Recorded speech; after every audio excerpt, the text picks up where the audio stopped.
कोल्हापूर तरुण भारत संवादच्या पुढाकाराने संभाव्य पूरस्थिती आणि आपत्ती व्यवस्थापन सज्जता या विषयावर तज्ञांची उपस्थिती असलेले है तैयार हम हे राऊंड टेबल चर्चासत्र आज 22 मे रोजी आयोजित करण्यात आले होते। 2019 आणि 2021च्या महापुरानंतर निर्माण झालेल्या आव्हानावर मात करत आपत्ती व्यवस्थापनाची यंत्रणा अधिक सक्षम कशी करता येईल यावर चर्चा करण्यात आली। महापालिका, जिल्हा प्रशासन, हवामान तज्ञ, अग्निशमन विभाग, स्वयंसेवी संस्था आणि नागरिक यांचा या चर्चेत सक्रिय सहभाग होता। नमस्कार, मी सुधाकर काशीद, निवासी संपादक तरुण भारत। आज इथं आपल्याला बोलवण्याचं किंवा या चर्चेचं कारण असं की पावसाळा जवळ सुरू झालेलाच आहे अशी परिस्थिती आहे आणि पावसाळा कोल्हापूरला नवा आहे, पंचगंगेचा महापूर नवा आहे असं काहीही नाही आहे। आपल्याला अगदी झालं होतं आणि आपली एक परिमाणं ठरलेली होती की आपण म्हणायचो मच्छिंद्री झाली का, महापूर आलं का, असं कोल्हापुरातले कोण विचारच नव्हते। मच्छिंद्री झाली का, मच्छिंद्री झाली म्हटलं की आपण सगळेजण ओळखायचो की आता काही वेळानंतर पाणी उतरायला सुरुवात होणार आणि पंचगंगा नदी पूर्ववत होणार किंवा अगदी काही विशिष्ट परिमाणच आपण वापरायचो। म्हणजे शुक्रवार पेठ पंचगंगा तालमीजवळ पाणी आलं का, त्यानंतर तुम्हाला सांगतो या शिरोली पुलाला कुठं पाणी आलं, ही एक परिमाणं ठरलेली होती। पण अलीकडच्या काळात ही परिमाणं सगळी बदलली गेलेली आहेत। म्हणजे पाऊस आहे तेवढा असेल असं आहेच बऱ्यापैकी, पण त्याचं पडायचं जे प्रमाण आहे ते विस्कळीत झालेलं आहे। दरम्यानच्या काळात या सगळ्या पाण्याच्या मार्गात बांधकामं झालेली आहेत, शेती वेगवेगळे कारणं आहेत। बांधकाम आपण सहज म्हणू शकतो म्हणून बांधकामावर मी हे म्हटलं, पण या सगळ्या कारणामुळं कोल्हापूरला जे एक महापुरापेक्षा एक वेगळी परिस्थिती निर्माण होते आणि मग त्याच्यावर नंतर आणि महापुरात जे काय आपल्याला त्याचे सगळे भीषण परिमाण भोगावे लागतात त्याच्यावर आपण नंतर चर्चा करायला लागतो। असं व्हायला पाहिजे होतं, असं नको व्हायला पाहिजे होता, किंवा अमुक हे झालं म्हणून झालं। आणि एक कोल्हापूरचं वैशिष्ट्य की चर्चेत खूप लोक भाग घेतात, पण प्रत्यक्षात फील्डवर ज्यावेळा काय करायचं असतं त्यावेळा तो जो प्रतिसाद असतो तो त्या तुलनेत कमी असतो। तरीही तुम्ही सगळे ह्या यंत्रणेतली तुम्ही सगळे लोक आहात, ज्या ताकदीनं तुमच्या ताकदीनं हे सगळं संकट परतवण्यासाठी लढत असता, त्याची नोंद घेण्यासाठीच ही आजची चर्चा आहे। यात कुणी कुणावर आरोप करायचा नाही। महापालिका काय करते, महापालिकेनं म्हणायचं ते आपत्ती निवारण विभाग काय करतं, फायर ब्रिगेड कुठं होतं, अमुक तमुक, किंवा लोकांनीच घरं बांधली नको तिथं, हा चर्चेचा अजिबात आपल्या हे नाही आहे। ही परिस्थिती आता आली तर काय करायचं अशा अर्थानं ही सगळी चर्चा आहे। तर आजच्या आपल्या या चर्चेत राजू लिंगरस आहेत। हे म्हणजे यांचं वेगळं म्हणजे पुराशी संबंधित, पण पुराच्या काळात जिथं लोक अडकलेले असतात तिथं त्यांना ताजं अन्न पोचवायची व्यवस्था करणारी एक जी यंत्रणा आहे यांनी त्यांचे सहकारी त्याचे हे राजू लिंगरस इथं आहेत। आता आहेत रवी मिसाळ, म्हणजे हे शुक्रवार पेठ पंचगंगा नदी तालमीच्या तिथं राहतात आणि पाणी कसं चढतं, मिनटाला कसं चढतं याचा त्यांना म्हणजे त्यांनी बघितलेलं आहे, लहानपणापासून बघितलेलं आहे। महापूर कुठंपर्यंत पाणी आलं की महापूर म्हणायचा, तिथून पाणी उतरायला कसं सुरू होतं, या सगळ्या म्हणजे किंबहुना यांच्या उंबऱ्याला पाणी लागल्याशिवाय पंचगंगेला पुढचा महापूर होत नाही अशा पद्धतीची परिस्थिती आहे। आपण त्यांनी जो काय महापूर अनुभवला गेल्या 2-3 महापुराच्या काळात, तो म्हणजे शब्द नाहीत त्यांच्याकडं अशा पद्धतीचं त्यांनी हे केलं। त्यानंतर दस्तगीर मुल्ला आपले फायर स्टेशनचे प्रमुख आहेत। ह्या काळात फायर स्टेशन किती म्हणजे ह्यानं राबत असतं आणि किती तुम्हाला म्हणतात ते कॉल येत असतील ते त्यांनाच माहिती, पण ते सगळी माणसं म्हणजे कुठेही वेळ नाही, आता इकडं आपलं स्वतःचं मनस्वास्थ्य कायम राखून या काळात जे काम करतात त्यासाठी आपल्याला बोलवलं आहेत। आता डॉक्टर प्रशांत संकपाळ तर जिल्हा आपत्ती व्यवस्थापक आहेत। म्हणजे या जिल्ह्याच्या फक्त आपण आता कोल्हापूरचा विचार करायला किंवा इथला पंचगंगा नदीचा विषय आहे, अख्ख्या जिल्ह्यात शिरोळ तालुका तर तुम्हाला माहिती आहे किती रौद्ररूप धारण करतं। तर अशा सगळ्या काळात आणि प्रत्येकाला वाटत असं आहे की माझ्या भागात आलेलं संकटच सर्वाधिक मोठं आहे आणि त्यांनी तात्काळ तिथं यावं आणि उपाययोजना कराव्या अशा अपेक्षा। तर त्या काळात ते आणि त्यांचे साथीदार सगळे प्रशासन ज्या स्टाईलनं काम करतात ते लोकांसमोर यावं, नंतर आपण खूप चर्चा करतो, पण हे अगोदरच सगळ्यांना कळावं यासाठी संकपाळ सरांना बोललेलं आहेत। अजय अकोळकर हे असेच म्हणजे शाहूपुरी कुंभार गल्लीत राहतात। म्हणजे आपल्या इथं पुराचं परिमाण काय म्हणलं, कुंभार गल्लीत पाणी आलं काय शाहूपुरीत, येस, म्हणजे एक ठराविक लेवलच्यावर पंचगंगेचं पाणी गेलं असं म्हणतो। तर तिथले मुद्दाम आपण व्हायले ते के आर अकोळकर म्हणजे नगरसेवक होते, तर त्यांचे हे चिरंजीव आहेत, म्हणजे प्रत्यक्षात महापूर अनुभवणारे आहेत. त्यानंतर युवराज मोठे हे भूगोल आणि पर्यावरण अभ्यासक, म्हणजे आता पर्यावरणावर होणारे म्हणजे पर्यावरणात झालेल्या बदलामुळं पावसाची जी गणितं बदललेली आहेत आणि जी सर्वसामान्य माणसाच्या कल्पनेची बाहेरची आहेत आणि तसलं तांत्रिक कोण त्याच्यावर हे करत नाही आहे, फक्त कोण एकमेकावर टीका करतो, आपण आरोप करतो, अशा पद्धतीचं हे सगळं असतं आहे. तर आज आपण हे बोलवलं या एवढ्यासाठीच की यातून काहीतरी असं पॉझिटिव्ह अशा अर्थानं यावं. आणि आत्ता आलेले सरनोबत साहेब तर आपल्याला माहिती आहे कोल्हापूरचे सिटी इंजिनियर, या सगळ्या काळात याला 24 तास जागर राहावं लागतं आहे आणि ते त्यांची महापालिकेची टीम घेऊन काम करत असतात, हे सरनोबत साहेब होते. तर आपण चर्चेला सुरू करूया. फक्त शेवटचं मी फक्त म्हणतो की संकपाळ साहेब शेवटी या सगळ्यांच्यावर बोलू दे. हां येस कृष्ण इथं हां. आणि महापालिकेचे सहाय्यक आयुक्त आरोग्य घन कचरा व्यवस्थापन विभागाचे कृष्णा पाटील साहेब आहेत. ते म्हणजे सगळे याच्यावर नियंत्रण ठेवणारी ही सगळी माणसं आहेत. या सगळ्यांना आपण इथं बोलावून त्यांच्याकडून ऐकून घ्यायचं आहे. आणि फक्त एवढीच एक की आरोप प्रत्यारोपाचं तर अजिबात त्याला स्वरूप आणायचं नाही, अगदी प्लेनली आणि स्मूथली काय करता येईल याच्यावर चर्चा आपण करूया. खरं तर माझं नाव डॉक्टर युवराज मोठे, भूगोल व पर्यावरण अभ्यासक कोल्हापूर. तुम्हा सगळ्यांसमोर प्रश्न आहे की महापूर स्थिती निसर्ग का बदलतो हा प्रश्न तुमच्या आणि माझ्यासमोर आलेला आहे. सगळ्यात महत्त्वाचं मान्सूनचा जो पाऊस आहे की या मान्सूनच्या पावसामध्ये होणारा जो काही बदल आहे हा बदल एक कारणीभूत आहे की मुळात गेले 2-3 वर्ष मान्सूनचा ज्यावेळी आपण अभ्यास करतो आहे त्यावेळी सातत्यानं मान्सूनच्या तारखेमध्ये बदल झालेला आहे. कोल्हापूरचं वैशिष्ट्य आहे की एकंदरीत कोल्हापूर जिल्ह्याला पावसाचं प्रमाण ही जास्त आहे आणि ढगफुटी सदृश्य पावसाचं प्रमाण अलीकडच्या 3-4 वर्षामध्ये मोठ्या प्रमाणामध्ये वाढलेलं आहे आणि त्यामुळे पण या जिल्ह्याला मोठ्या प्रमाणात महापुराचा एक फटका आहे तो बसलेला आपल्याला पाहायला मिळतो. याचबरोबर आणखी बरीच कारणं आहेत की याच्या संदर्भामध्ये आपण बोललो तर धरण परिसर जे आहे की या धरण परिसरामध्ये वृक्षांचं प्रमाण जे आहे ते फार कमी प्रमाणात होत चाललेलं आहे, हा एक महत्त्वाचा आहे. आणखी कोल्हापूर शहराचं शहरीकरण जे आहे ते शहरीकरण झपाट्यानं वाढत चाललेलं आपल्याला पाहायला ते कारण आहे की शहरीकरणाचा प्रभाव ही आलेला आहे, नवीन विषय आहे. दुसरं एक महत्त्वाचं कारण की म्हणजे नदी पात्रामध्ये मोठ्या प्रमाणामध्ये गाळ जो आहे किंवा जो एनएमचा विषय आहे. प्लॅस्टिक आपल्या मला वाटते मगाशी चर्चा करताना सांगितलं की जयंती नाला आहे आणि जयंती नाला व्यतिरिक्त पंचगंगा नदीला जी नेणारे दुसरे काही घटक आहेत, स्कीम आहेत, यामध्ये होणारा प्लॅस्टिकचा कचरा हा एक कारण आहे.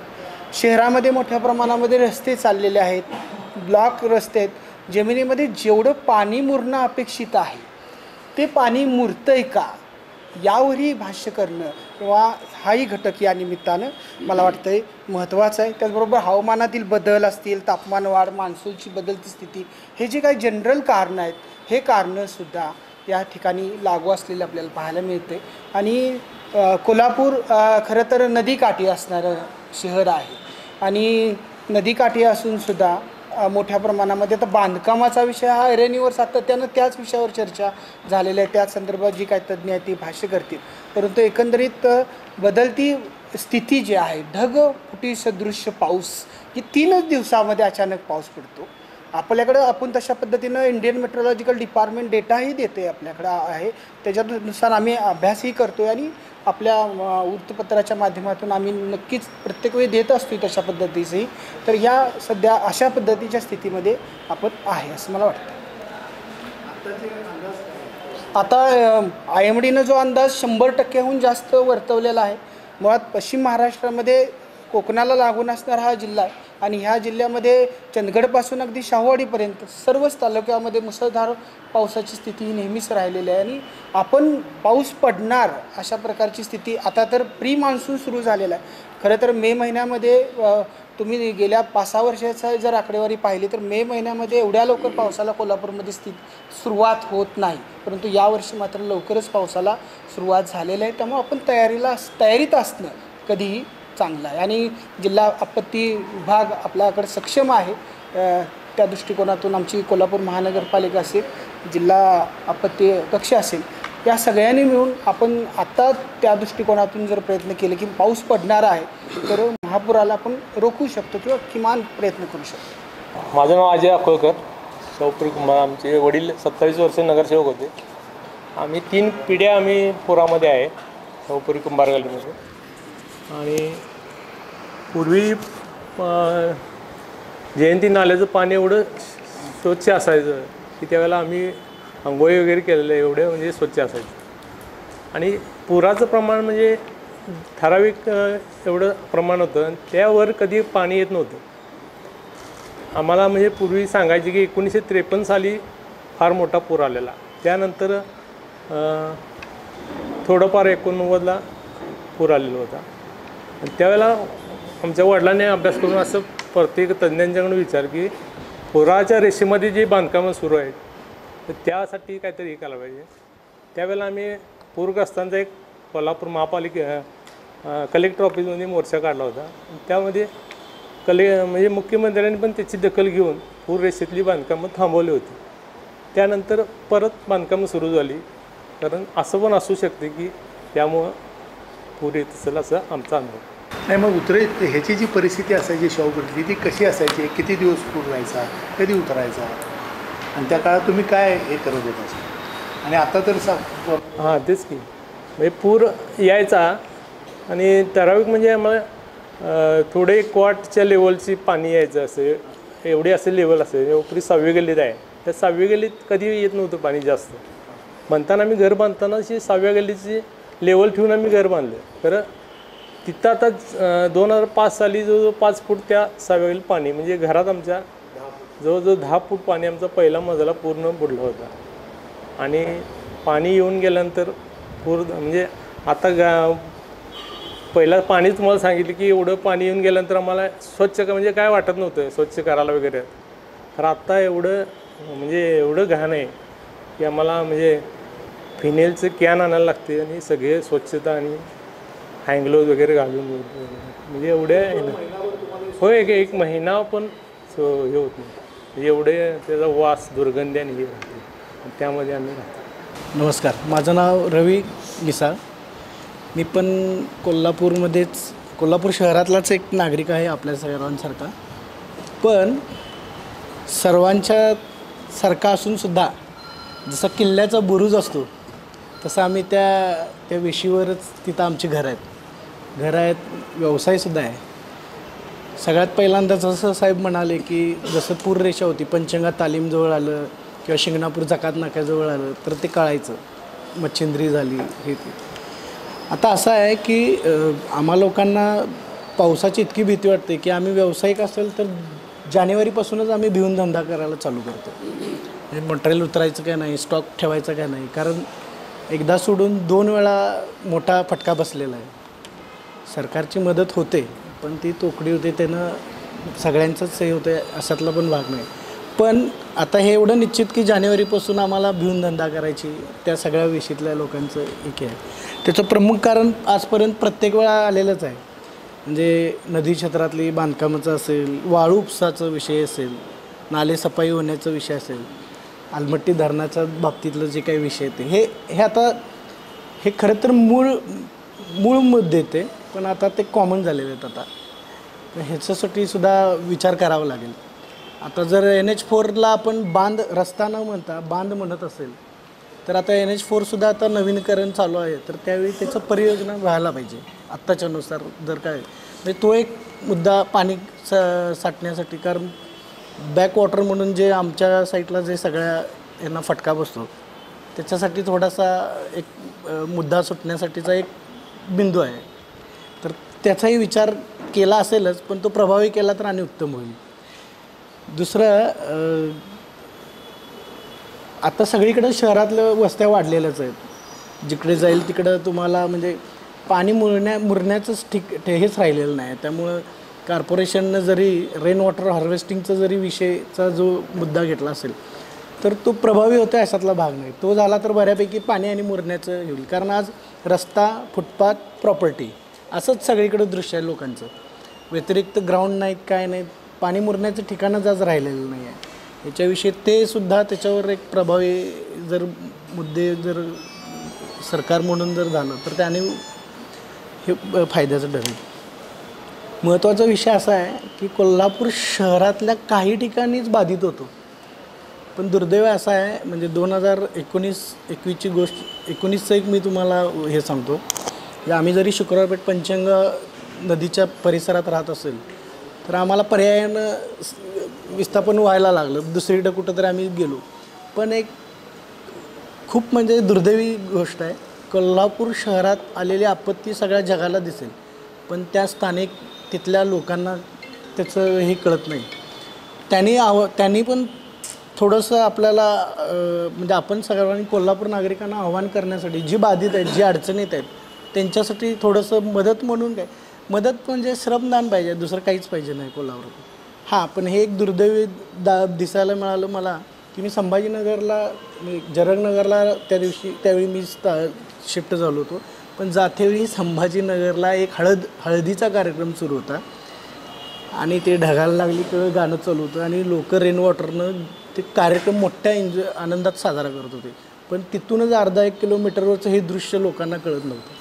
लोकांना जाणीव व्हायला पाहिजे की ह्या लोकांसाठी मदत म्हणून आपण श्रमदान करणे, आपल्याला दुसरं काहीच नाही.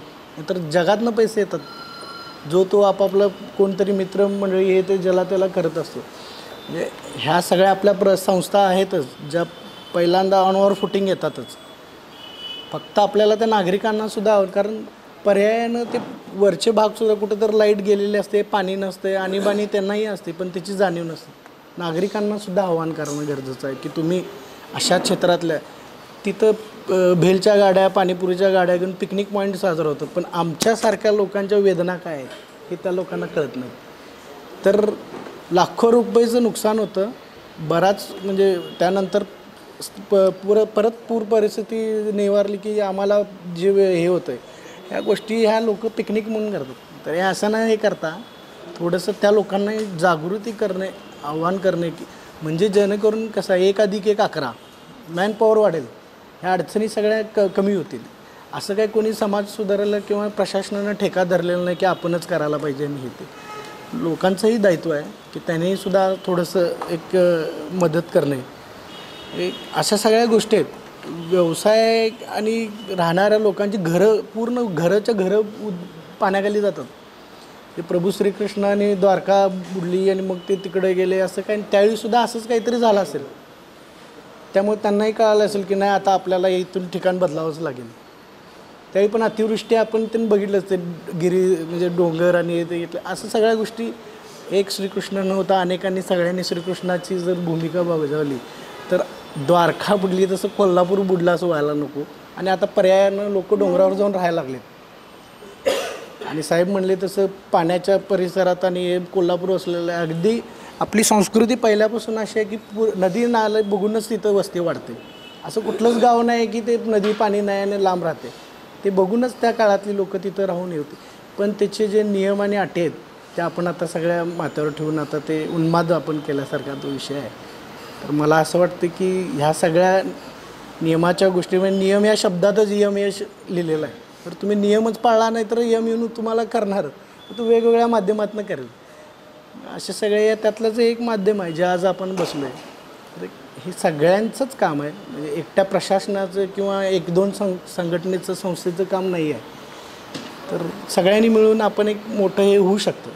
जरी 100%च्या वर जरी पाऊस आला तर ह्याच काळात येते असंच नाही, फार पूर्वी हे गोष्टी होऊन गेलेल्या आहेत. त्याच्यावर पण असंच चयापचय झालेलं आहे. तर आपलं सगळ्यांचंच दायित्व आहे. असं साहेब म्हणले तसं कोणाला द्वेष हे न करता सगळ्यांचंच काम आहे. मी फायर स्टेशन ऑफिसर दस्तगीर मुल्ला. आता पूर म्हटलं तर आता आपल्याला आता दरवर्षीच यायला लागलेलं आहे. 2019 आणि 2021 साली सुतारवाड्यामध्ये 43 फुटाला पाणी येत होतं. आता 2024 साली 39 फुटाला आले पाणी तिथं. सिंह टोल नाक्याला 45 फुटाला बंद होत होता, आता 41 फुटाला सिंह टोल नाका बंद व्हायला लागला आहे. तर पूर म्हणजे लवकर पाणी लवकरच हे व्हायला लागले. म्हणजे जसं पूर वाढेल तसं पाणी लवकर शहरामध्ये घुसायला लागलेलं आहे. त्यासाठी आपल्या अग्निशामक दलाची 3 पथकं 3 भागामध्ये 24 तास पथक ते कार्यरत आहेत. तसेच 6 फायर स्टेशनही 24 तास कार्यरत आहेत. 12 रबर बोटी पण आपल्या आहेत. परत 30 निवारा केंद्र आहेत आपल्या. जेव्हा पूर येतो तेव्हा 30 निवारा केंद्रामध्ये आपण नागरिकांना स्थलांतरित करतो आहे. रेस्क्यू व्हॅन 2 आहेत. फायर फायटर आपले 6 आहेत. मिनी फायर फायटर 2 आहेत. फायर बुलेट 4 आहेत. टर्नटेबल लॅडर 1 आहे आपली. रेस्क्यू बोट 13 आहेत आपल्या. रबर बोट जेव्हा पूर परिस्थितीचा सामना करण्यासाठी आपल्या 13 रबर बोट चालू आहेत. शहरामध्ये कुठेही आपत्ती झाली, कुठेही रेस्क्यू करण्याचा संभव आला तर तिथं आपण बोट घेऊन तिथं रेस्क्यू करू शकतो आहे. परत लाईफ जॅकेट 72 आहेत. लाईफ जॅकेट आपले जे आहेत ते. लाईट मास्क 1 आहे. लाईफ बॉय जे गोल्ड रिंग असतात ते 35 आहेत. सेफ्टी नेट जे आपण वाघ जे बिबट्याला पकडलेलं त्याचं त्या प्रकारचे प्राणी वगैरे कुठल्या शहरामध्ये जर आले तर त्याला पकडण्यासाठी सेफ्टी नेट 6 आहेत. BS सेट आपल्याकडे जे धूर वगैरे झाला कुठं तर त्याच्यामध्ये वापरण्यासाठी आगीवरती 50 BS सेट आहेत आपल्याकडे. पोर्टेबल पंप जेव्हा समजा शहरामध्ये घरामध्ये पाणी वगैरे गेलं तर 5 पोर्टेबल पंप आहेत. आणि फ्लोटिंग पंप जे छोटे आपल्या कुठेही घरामध्ये म्हणजे घेऊन जाऊन ते फ्लोटिंग पंप 3 आहेत. परत लाईन लॉन्चर पलीकडच्या समजा पलीकडे लोक अडकलेले आहेत तर त्या रोप लाईन लॉन्चर त्या लॉन्चरच्या साह्याने पलीकडच्या लोकांना आपण दोरी त्या लॉन्चरच्या साह्याने तिकडं लॉन्च करून ते लोकांना तिकडून इकडे शिफ्ट वगैरे आपण बांधण्यासाठी दोर वगैरे बांधण्यासाठी त्याचा वापर करू शकतो आहे. म्हणजे दोर तिकडे बांधून बोटीने इकडे ते लोकांना शिफ्ट करू शकतो आहे. परत जनरेटर 3 आहेत. समजा लाईट गेली तर 3 जनरेटरच्या साह्यानं आपण काम करू शकतो आहे. आस्का लाईट जेव्हा लाईट व भागातले नसतात पूर परिस्थितीमध्ये लाईट नसतात त्याला आस्का लाईट मोठे टावरवाले ते 4 लाईट आपले ते सज्ज आहे म्हणजे पुराच्या ह्याच्यात. परत विक्टिम कॅमेरा लोकेशन समजा आग वगैरे लागली कोण आतमध्ये फसलेला आहे तर त्याच्यामध्ये त्या विक्टिम लोकेशनच्या सहाय्याने आतमध्ये कोण अडकलेला आहे त्या व्यक्तीस म्हणजे ते आपल्याला समजणं त्यामध्ये तिच्या हालचाल ते जिवंत आहे काय त्याच्यावर त्याला संवाद साधून त्या सहाय्याने आपण त्याला बाहेर सुखरूप काढू शकतो आहे. परत जर झाडे पडली आता काल 40 ते 50च्या सुमारास झाडं पडलीत. काल आमची 24 तास पथकं कार्यरत होते सर्व भागामध्ये. रुईकर कॉलनी ते इकडे 7 ते 8 झाडं आम्ही ह्या साईडला काढली. पलीकडच्या साईडला बी असे 30 ते 40 झाडं पडली. आत्ता ह्या मला वाटतं 15-20 दिवसात झाडं आपले 50-60 झाडं 60 ते 70 झाडं जे पडलेले आहेत आता ह्यामध्ये. आता हे वळवाच्यापासून थोडा हवा आला तरी झाडं कोलमड लागतात. कशामुळे त्या आपल्याला ह्याच्यामुळे म्हणजे वाऱ्याचं प्रमाण जास्त आणि पाऊसही एकदम जोरात चालू होतं आहे त्यामुळे झाडे पण भरपूर मेगाफोन लोकांना संवाद आपण 30-32 जर ही झाली पाण्याची पातळी तर तेव्हापासून आपण सर्व अवेअरनेस सगळ्या पूर भागातनं अनावशन करून लोकांना स्थलांतरित होण्याच्या सूचना देतो आहे. त्यांना निवारा केंद्रामध्ये जाण्याच्या सूचना आपण अवेअरनेस करतो आहे. 30-32 म्हणजे 39 आपली इशारा पातळी आहे आणि धोका पातळी 43 आहे. तर त्याच्या अगोदरच लोकांना स्थलांतरित होण्यासाठी सांगतोय आणि त्या हिशोबाने आपला अग्निशामक दल सज्ज आहे पूर परिस्थितीला सामना देण्यासाठी. आत्ता आमचे 100 ते 110 लोक आत्ता आहेत आणि लागले तर आम्ही NGO be all India institute college आहे राजाराम बोरतेजे आणि खराडे कॉलेज फायर इंजिनिअरिंग कॉलेजचे जवान NGO म्हणून आपण त्यांना येतोय. नमस्कार, मी कृष्णा पाटील, सहाय्यक आयुक्त घनकचरा व्यवस्थापन. तसं कोल्हापूर शहराच्या आपत्ती व्यवस्थापन निवारण यंत्रणेचा सर्वात ज्युनियर सदस्य असावा आपल्या सगळ्यांच्यामध्ये. गेल्या 2 वर्षापासून मी ह्या यंत्रणेत आहे. घनकचरा व्यवस्थापन या अनुषंगानं शहरातील नाले गटारी आणि मला थोडंसं नाले म्हणा कमीपणा वाटतो कारण आपण याला नाला जयंती नाल्याला पूर्वी कधी नाला नाही आपण नदी म्हणून पाहत होतो. मी इथला सदस्य ज्युनियर असलो तरी मी कोल्हापूर शहराचा वासी आहे. महाराष्ट्र कॉलेजचा महाराष्ट्र हायस्कूलचा विद्यार्थी आहे. कोल्हापूर हे माझं तसं प्रॉपर मूळ गाव. राधानगरीत माझं मूळ गाव तिथं मांगोली. पावसाचं प्रमाण सरांनी मग सांगितलं पावसाचं प्रमाण नाही वाढलं असं मला वाटतं पण पूर्वी मी साधारण 90पर्यंत शेती करून शाळा शिकत होतो. इरलं घेऊन जात होतो आम्ही शेतात आणि 2-2 महिने आम्ही सूर्यदर्शन पाहिलं नव्हतं. तो पाऊस होता तो एवढाच होता, कमी नव्हता, अधिक असेल पण कमी नव्हता, पण तो साधारण 4 ते 5.5 महिने पाऊस सलग असायचा. संपूर्ण आकाश ढगाळलेलं असायचं. पाऊस सतत संततधार पाऊस. पण डोंगर माथ्यावर पडणारा पाऊस नदीपर्यंत पाणी यायला किमान 2 दिवस लागायचे. एवढं जंगल क्षेत्र होतं आणि ते त्यात झाडीत खाली पडलेल्या पानांच्या मध्ये, त्यानंतर जमिनीमध्ये, आणि तिथून ते पाणलोट क्षेत्रात यायला किंबहुना कॅचमेंट क्षेत्रात पाऊस पडून तो ॲक्च्युली नदीला पाणी यायला ते किमान 3-4 दिवस लागायचे. आज 1 तासात माझ्या डोंगर माथ्यावर पडलेला पाऊस 1 तासाच्या आत नदीला पाणी येतं. ते 3 दिवस पाणी येत नव्हतं, आम्ही पाहत होतो. तर हा गावचा भाग झाला. मला आज कोल्हापूर शहराविषयी बोलायचं आहे. महाराष्ट्र हायस्कूलचा विद्यार्थी असल्यामुळं मी पूर त्यावेळी पाहिला, पण तो पूर असा 40 फूट वगैरे कधी पाहिला नव्हता. किंवा आम्ही नदी म्हणून पाहत होतो या जयंती नाल्याला. जयंती, गोमती आणि श्याम सोसायटी नाला. मला आठवतं आहे मी त्या श्याम सोसायटी नाल्या तिथं आम्ही मासे पकडायला पण जात होतो, पाणी वाढलं की तर जात होतो. तर हा थोडासा ह्याचा भाग झाला. तर साधारण 515 छोटे मोठे नाले आहेत. 515 नाल्यांपैकी 3 नाले हे मोठे आहेत, गोमती, जयंती आणि श्याम सोसायटी नाला. तर ह्या 3 नाल्यांची एकूण लांबी साधारण नदीपासून वरती डोंगरापर्यंत साधारण 22 ते 23 किलोमीटर परिसर आहे. गेल्या वर्षी मी या परिसरातनं साधारण 18,000 टन गाळ काढला होता. ती साधारण मोहीम चालू झाली होती आमची साधारण एप्रिल एंडला चालू झाली होती. आत्ता आज अखेर माझा या 22 किलोमीटरमधला फक्त 16 किलोमीटरचा परिसर झालेला आहे. तर आज मी 16,000 टनांच्यापेक्षा जास्त गाळ काढलेला आहे. म्हणजे तो गाळाचं प्रमाण यावर्षी कदाचित जास्त होईल असं मला वाटतं. गाळ वाढण्याचं कारण लोकसंख्या आहे. साधारण आजची लोकसंख्या शहराची 2011च्या जनगणनेनुसार 5.5 लाखाच्या आसपास जाते, पण ॲक्च्युली मला वाटतं ती 8 लाखाच्या आसपास कुठेतरी असावी. माझ्यापेक्षा ह्या बाकीच्या तज्ज्ञांना माहिती असेल. त्यातला थोडासा माझ्या दृष्टीनं क्रिटिकल भाग मी पाहिला गाळ काढताना. सर्वात मोठं दुखणं कुठलं असतं तर प्लॅस्टिक. एकट्या सुतारवाड्यातून मी आत्ता गाळ काढताना 15 ते 18 टन प्लॅस्टिक काढलं. 15 ते 8 म्हणजे तो सुतारवाड्याच्या आमच्या पंप हाऊसपासून या विल्सन पुलापर्यंत साधारण 3 फूट उंचीचा तो प्लॅस्टिकचा थर होता. तो काढायला मला 6 दिवस लागले. आणि ते कदाचित काही तुमच्या तरुण भारत नाही, ते काही त्यावेळचे पिक्स घेतले होते. ते 6 दिवस लागले मला. ते मी स्वतंत्र वेट केलं त्याचं. ते 16 टनाच्या आसपास गेलं. ते एवढं प्लॅस्टिक होतं. त्याच्या प्लॅस्टिक बंदीची मोहीम आहे, शासन निर्णय आहे, सगळं आहे, पण ते प्लॅस्टिक बंदी कधी होत नाही. त्यानंतरचा दुसरा टप्पा मेडिकल वेस्ट आणि सॅनिटरी पॅड वेस्ट हा थोडासा क्रिटिकल सब्जेक्ट विषय आहे तो. त्यामुळं काही शहरातल्या काही भागांमध्ये पाणी साचण्याचं प्रमाण किंवा ती जे छोट्या मोठ्या चाची, नाली, चारी ज्या आहेत त्या कुठंतरी स्टॉप होण्याचं कारण हे आहे. ह्या 2 घटकांच्यामुळं पाण्याचं प्रमाण अधिक वाढत जातं. अतिक्रमण सांगाल तर मी गेल्या वर्षी गाळ काढला होता. विल्सन पुलाच्या खालच्या बाजूला मी इकडून उतरलो होतो. सगळी यंत्रणा आमची JCB, ट्रॅक्टर, पोकल्यान तिथून नेलं होतं. आत्ता तिथं मला वाटतं 18 ते 20 झोपड्या झाल्या. ते छोटी मोठी शटर्स आहेत.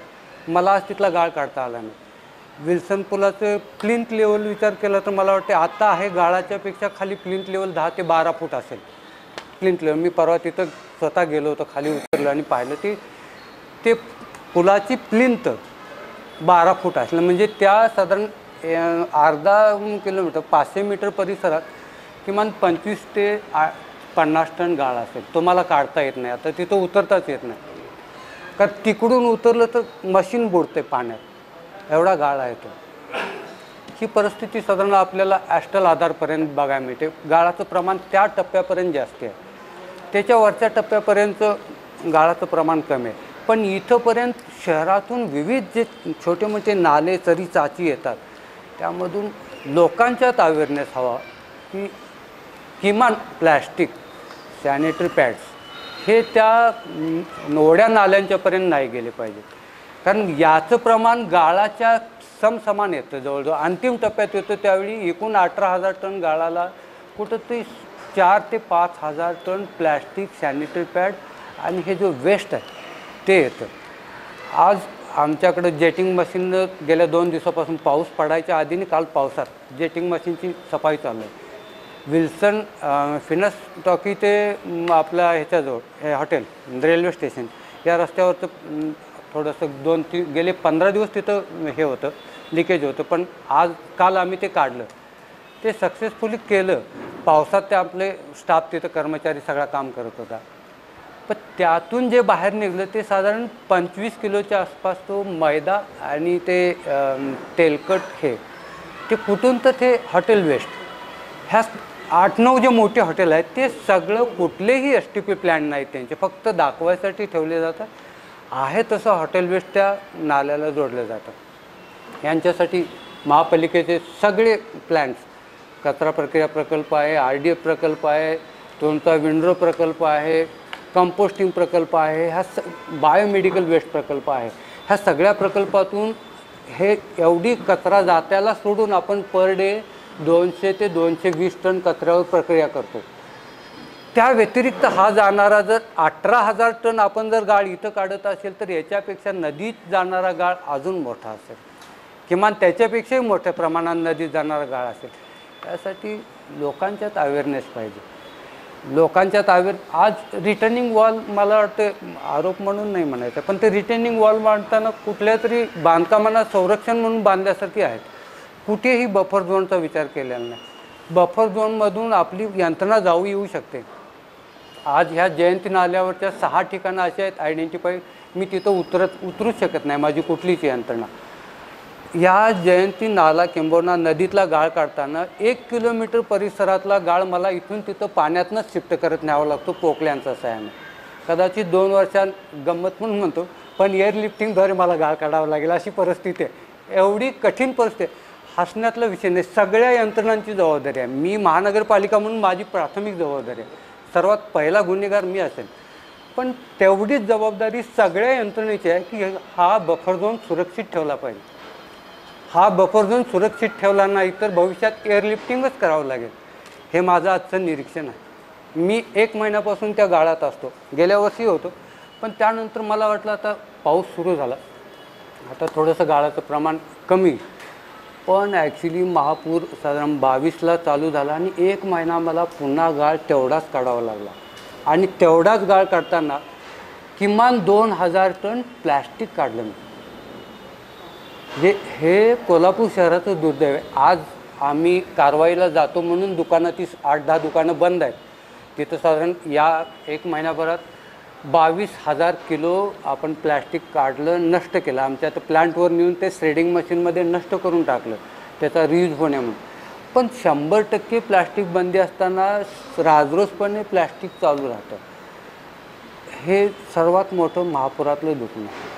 ह्या 4 बाबी जर आपण कंट्रोल केल्या, plastic, sanitary pad, hotel waste आणि हॉस्पिटलचं वेस्टसुद्धा मी बऱ्याच मोठ्या प्रमाणात पकडलं.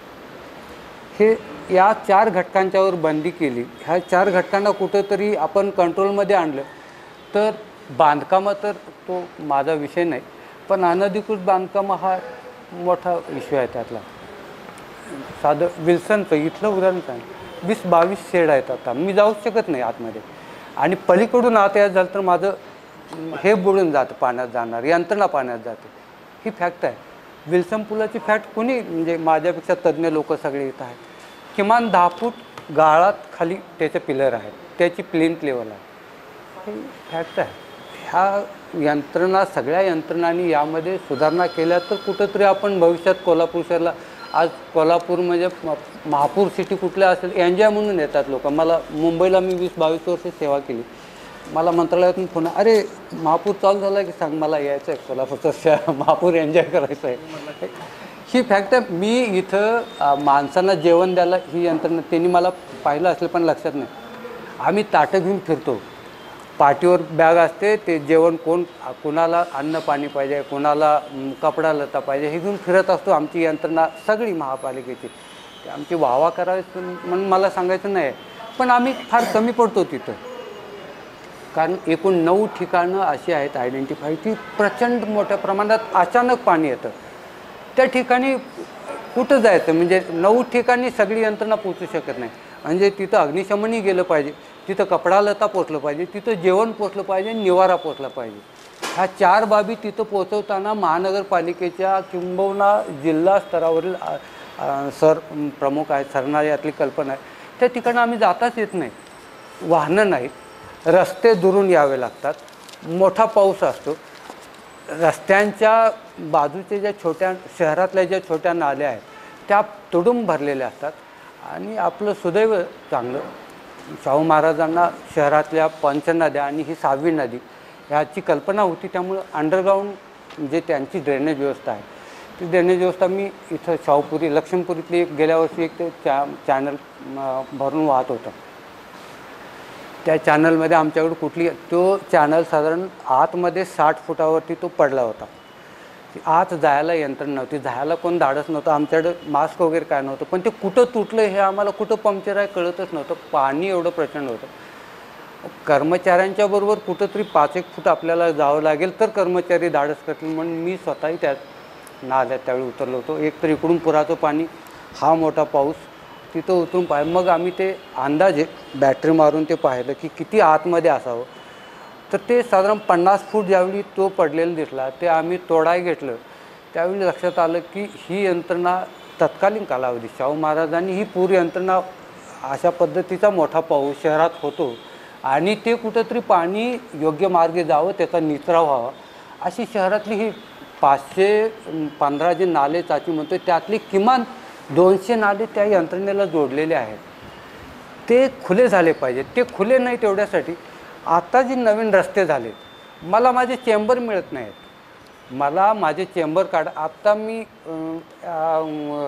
यल्लामा मंदिरच्या चौकातला तिथला चेंबर ओपन करायला मला ब्रेकर आणून ते रस्ता तोडून ते त्यामध्ये टाकलेला तो नळा तोडून मग तिथली माती काढावी लागेल. त्याच्यात माझे 4 दिवस 10 ते 12 कर्मचारी आहेत.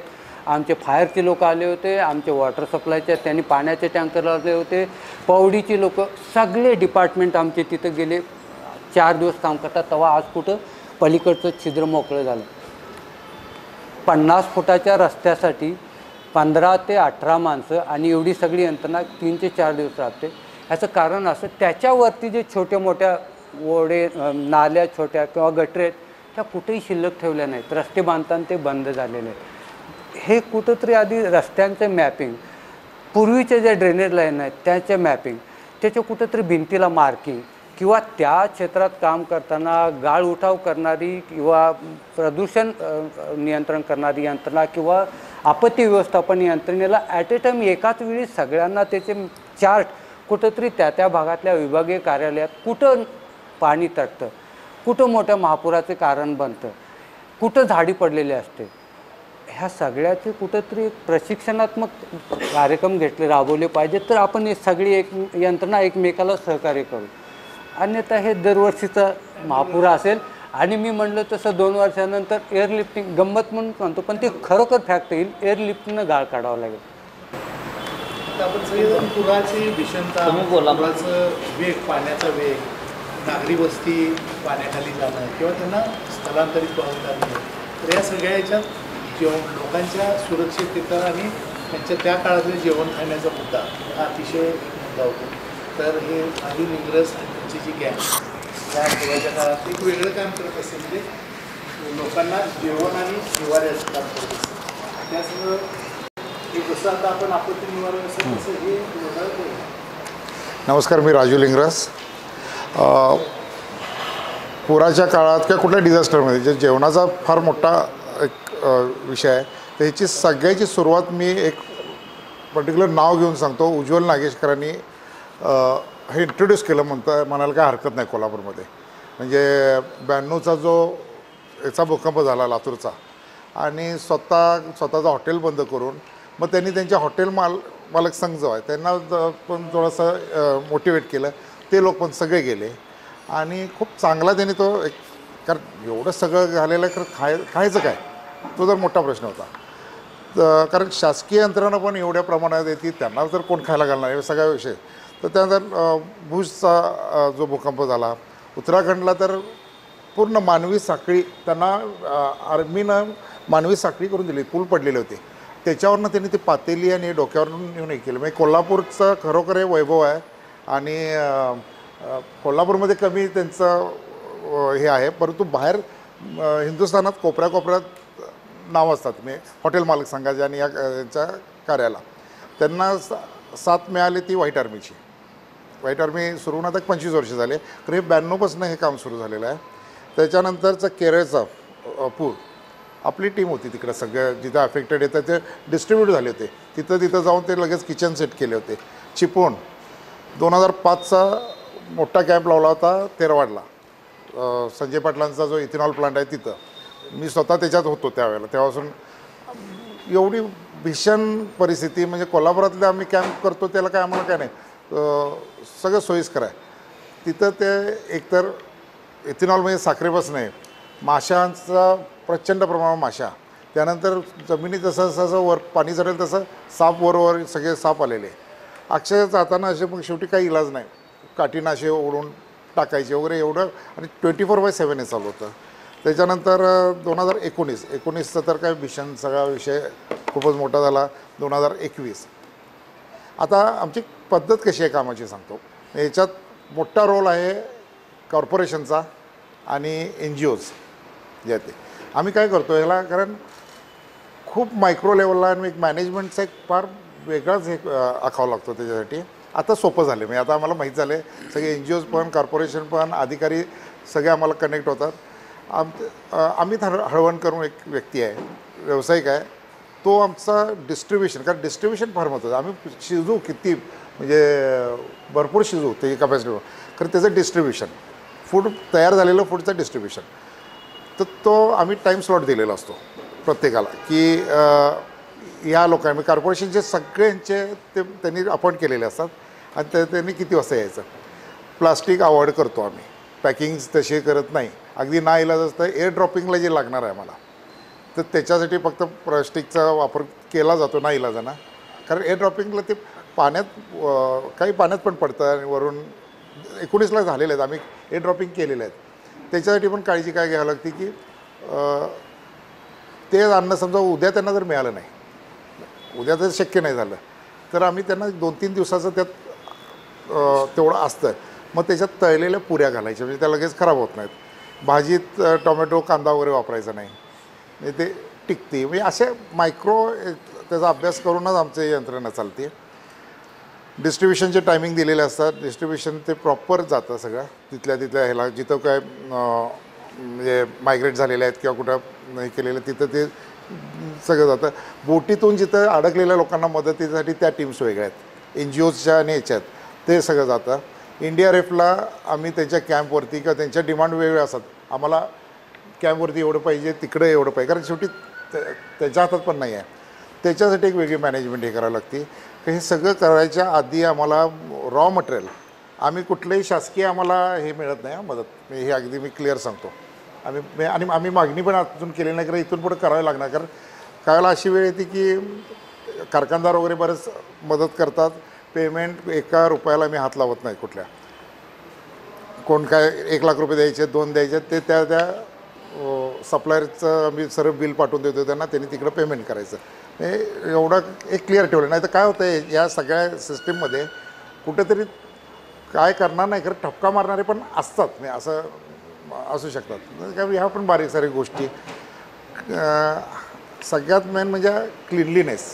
पातेली शिजवायला घेताना ती व्यवस्थित धुतली गेलीत का, त्याचं म्हणजे आम्ही पर्सनल 1-2-4 जणं त्याच्यावर मॉनिटर करतो पहाटे जाऊन, मग ते शिजवायला त्यांना त्याच्यानंतर तो परिसर सगळा, कारण माशा पण असतात, त्या माशा अवॉइड करायला आम्हाला कोल्हापुरातल्या चहाच्या गाड्यांवरचे वापरलेली चहाची पावडर घेऊन त्याचं पाणी तयार करून ते सगळीकडे परिसरात पसरावं लागतं, कारण तर कंट्रोल होतात माशा, त्याला माशा राहत नाहीत. असं अशा वेगवेगळे उपाय करत त्याच्यानंतर आम्ही सकाळचं संध्याकाळी कधीही रिपीट करत नाही. सकाळचं कधीही संध्याकाळी करत नाही, कारण ती रिस्क आहे. कारण हे दुसरं व्हरायटी जी देतो ती म्हणजे अगदी काही लोक आता अधिकारी वगैरे पण असतात ना, फोन करतात, अरे आज काय बनवलं आहे, कारण ते कामातच असतात आपल्या. खरं नाही, एवढी काहीतरी चांगली व्हरायटी आम्ही खायला घालण्याचं पाठीमागचं कारण असं आहे की एकतर चूल घर सगळं पाण्यात गेलेलं आहे, परत कधी ते उभारणार माहिती नाही, मानसिकता सगळी अशी असते. तर उज्ज्वल साहेबांचं म्हणणं काय की चांगलं पौष्टिक तर आहे खरं, एक व्हरायटी खायला घालू, मी निदान 2 घास खाताना एक समाधान मिळावं.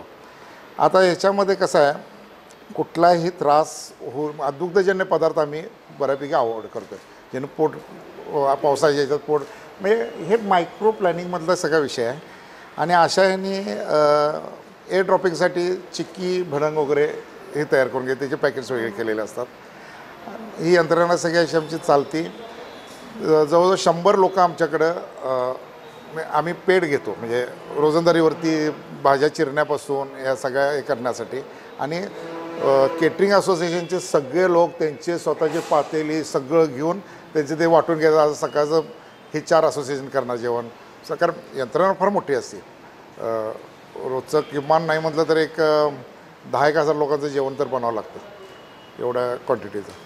आणि मदत येते, मदत नाही आली तर आम्ही आम्ही काय होतं शक्यतो हां, मदतीत आलेलं धान्य वगैरे आम्ही वापरत नाही, कारण त्याचं कारण असं आहे की ते स्पॉईल होते. म्हणजे ते बनवताना एकसारखं त्याला हे राहत नाही. समजा तांदूळ ह्याचा एक 100 किलो, त्याचा एक 200 किलो असं वेगवेगळं, आम्ही ते एकाच ह्याच्यातून तो जाणून मग तो आम्ही वर्ग करतो. कलेक्टर ऑफिसच्या जे मदतीला येतं ना ते धान्य वगैरे, ते कलेक्टर ऑफिसच्या इथं देतो. आता ह्या सगळ्यानंतर एक सगळ्यात महत्त्वाची उज्ज्वल साहेबांनी एक विषय केला आहे की शिदोरी आपण पूर्वी ऐकायचं फक्त लग्नातच, नवरी मुलगी आली किंवा जाताना ती केळी घेऊन येते. ती शिदोरी प्रकार हा उज्ज्वल साहेबांनी चालू केला. त्याच्यामध्ये एक 2 माणसांना 1 आठवडा पूर्ण एवढं सगळं, म्हणजे चहा पावडर, साखर, म्हणजे त्या कचवा छाप वगैरे ह्याच्यापासून काडेबिटी, मेणबत्त्यापासून धान्य लागणारं काही भाज्या वगैरे सगळं त्या शिदोरीमध्ये, दूध पावडर, काय बटाटे, कांदे वगैरे असं ती बनवून असे ठेवलेले असतात. म्हणजे 1 आठवडा 2 माणसाला. मग विचारायचं किती लोक आहेत घरी, 4 लोक आहेत, 2 शिदोऱ्या, असं डिस्ट्रीब्युशन एक आमचं पॅरलली चालतं. आणि ह्याच्यामध्ये बरेचसे आमचे जे किंवा रोटरीचे लोक येतात आम्हाला मदत करते, कारण ते पॅकिंगचं वेगळं असतं. बट किचनला आम्ही हॉटेल मालक संघाचे आणि काही बाकी कोणाला हे करू देत नाही, कारण काय असतं अर्ध्यात सोडून गेला तर ती सिस्टीम तुटली. जेवण तर आपल्याला काही झालं तरी ते द्यायचं आहेच आहे.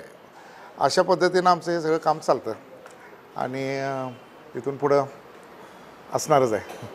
पूर आता काय 2019पासून म्हणजे आम्ही 90ला लागलो त्यापासून आम्ही बघतोच, म्हणजे पूर दरवर्षी येतोच. म्हणजे अकोळकर साहेब त्यावेळेला असतानासुद्धा त्यावेळेला कसं एक 36-37 झालं लेवल, त्यावेळेला पाणी शाहूपुरीमध्ये यायचं. त्यानंतर आम्ही स्टॉर्म वॉटरमधला प्रोजेक्ट केला. त्यानंतर शाहूपुरीला जे रिटेनिंग वॉल केल्या त्यानंतर बराच फरक पडला असं माझा दावा आहे, म्हणजे 100%. कारण का की 39 नंतर तुमच्याकडं पाणी यायला लागलं. म्हणजे त्यावेळेला ते भोला सांगोळेकर मार्केट वगैरे जे होतं त्यावेळेला 36, 36 झालं की ते पाण्याखाली जायचं. ज्यावेळी शासनानं स्टॉर्म वॉटर प्रकल्पासाठी त्यावेळेला पैसे मंजूर केले, त्यातले आपण काही नाल्यांना रिटेनिंग वॉल केली. म्हणून रामानंद नगरचं एक उदाहरण आहे. रामानंद नगरमध्ये सर्वसाधारणपणे एक 60 ते 70 घरं आहेत की तिथं कळंब्याचा ओव्हरफ्लो झाल्यानंतर त्या लोकांच्या घरात पाणी जायचं इमिजिएट. यावेळेला कळंबा ओव्हरफ्लो आता ह्या वर्षी गेल्या वर्षी तर काही गेलं नाही, परंतु ती रिटेनिंग वॉल केल्यापासून बराच फरक पडला आहे. म्हणजे महापालिकेनं जे काही उपाययोजना केलेल्या आहे स्टॉर्म वॉटरच्या किंवा ह्याच्या, त्यामुळे फरक पडलेला आहे. आता विषय असा आहे की पूर हा येणारच आहे. म्हणजे त्यात काय आता आपण 19 बघतो, 20, 21 बघितला. त्यामुळं आता या पुरामध्ये आपण सस्टेन कसं व्हायला पाहिजे आणि त्या पद्धतीनं आपण काय उपाययोजना करायला पाहिजे हे महत्त्वाचं आहे. म्हणजे आता आम्ही उत्तरेश्वराला सुद्धा बघितलं बऱ्याच वेळा, जामदार क्लबला पाणी आलं की आम्ही पूर्वी रात्र घाली, जामदार क्लबला आले तिथनं मग एक इंचानं पाणी वाढायचं. परंतु आता पाणी असं एक नव्हे, असं फुटाफुटानं फास्टात वाढते. म्हणजे पूर्वी असं कधी बघितलं नाही. आम्ही 90पासून साधारणपणे 16-17पर्यंत पण अशी काही परिस्थिती होती. परंतु ह्याच्यामध्ये क्लायमेट जो चेंज झालेला आहे, एकदम मोठ्या प्रमाणामध्ये पाऊस एकाच वेळेला जो ढगफुटीसारखा पडतो आणि तेवढं अकोमोडेट करायसाठी आपल्याकडं तेवढी यंत्रणा नाही आहे. ड्रेनेज यंत्रणा नाही किंवा आपले स्टॉर्म वॉटरचे चॅनल्स नाहीत, गटर्स नाहीत. यासाठी आम्ही महापालिकेनं आम्ही 2008मध्ये याचा ॲक्च्युली DPR आम्ही पूर्वी केला होता. टोटल सिटीचं बेसिन्स तयार केले होते, 5 बेसिन्स, आणि 5 बेसिनचे रिचिंग पॉईंट. म्हणजे आता काय होतं एकाच वेळी सगळं पाणी एका ठिकाणी आलं की ते अकोमोडेट होणार. मग ते त्याप्रमाणे आम्ही नेटवर्किंग तयार केलं होतं आणि ते रिचिंग पॉईंट वेगळे वेगळे येतील आणि ते नदीला पाणी मिळेल अशा पद्धतीने तो प्लॅन केला होता. त्यातला आम्ही फक्त किती 10 ते 20% फक्त आपण इम्प्लिमेंट केला आहे. आता शासनानं MRDP मित्राच्या ह्याच्यातनं ते आता प्रोजेक्ट लॉन्च केलेला आहे साधारणपणे कोल्हापूरसाठी साधारणपणे 524 कोटी रुपये, इचलकरंजीसाठी आणि सांगलीसाठी.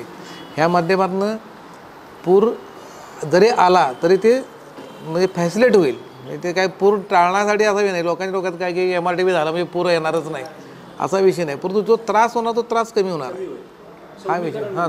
सौम्यीकरण होतं. आणि लोकांनी पण आता आपली आता आपलं फिक्स आहे की एवढं पाणी आलं की आपलं स्वतःहून जायला पाहिजे. नाही रात्र रात्र लोकांना बाहेर काढण्यासाठी थांबून बाहेर चला की विनंत्या करायची पाळी येते, तरी लोक हालत नाही. ते म्हणजे अहो इथं पाणी आहे की सक्ती नाही, लोक आम्हाला शिकवतात तुम्हाला काय माहिती आहे पाणी बघा तिकडं आहे अजून.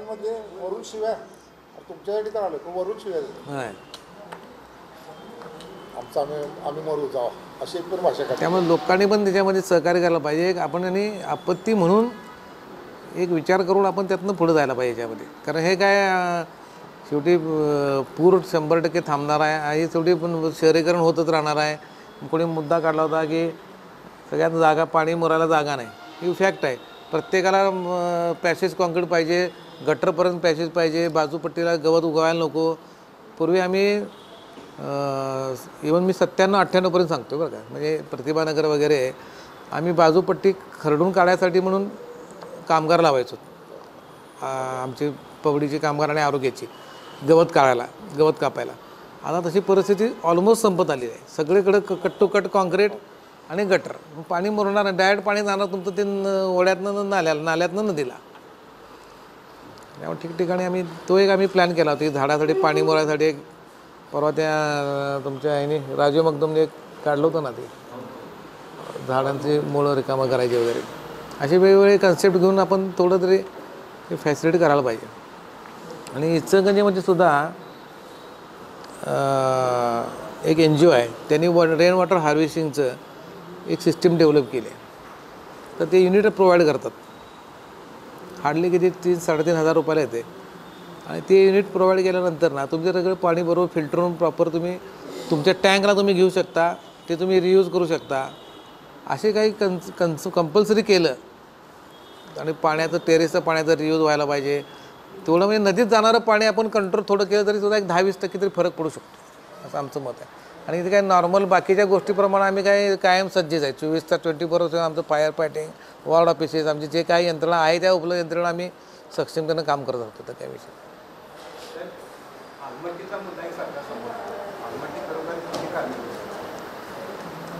नाही, त्याच्यावर बरेच मतप्रवाह आहेत ना की आलमट्टीची उंची वाढवल्यानंतर काय फेड हे टेक्निकल लेवलला त्यांनी ते थोडक्यात ते रिसर्च करायला पाहिजे त्याच्यावर सगळ्यांमध्ये.